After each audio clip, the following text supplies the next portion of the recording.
Tonight, we're breaking down one of the most significant moments of political pushback so far in the aftermath of the U.S. strikes on Iran. Senator Mark Warner, vice chair of the Senate Intelligence Committee and a senior Democrat, didn't just criticize the timing or strategy of the operation.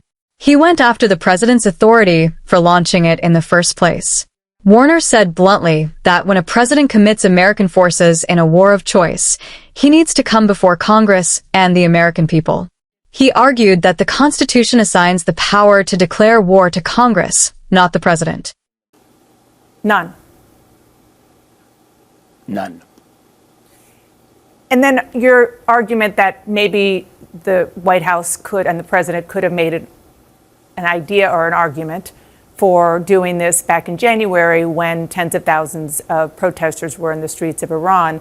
Are you saying that you're not as upset about the what than the when? Meaning you understand why the president did this? It's just a question of the timing? I'm saying that in the moment in January, where a strategic strike might have pushed the regime a bit, and the people on the streets could have taken solace in that.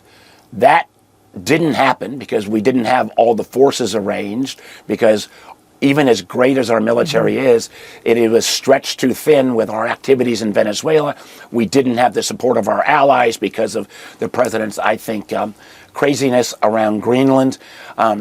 So the fact that there was a red line created, the president then felt he had to build up this armada to try to keep his word from January. These were all choices being made by the president.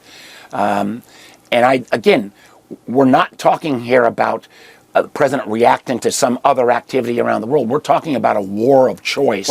And when the president commits American forces to a war of choice, he needs to come before Congress and the American people and ask for a declaration of war. He does not have the right to do this on his own. And I don't believe that the vast majority of American people, whether they are MAGA supporters or not, want us engaged in another potentially endless war in the Middle East.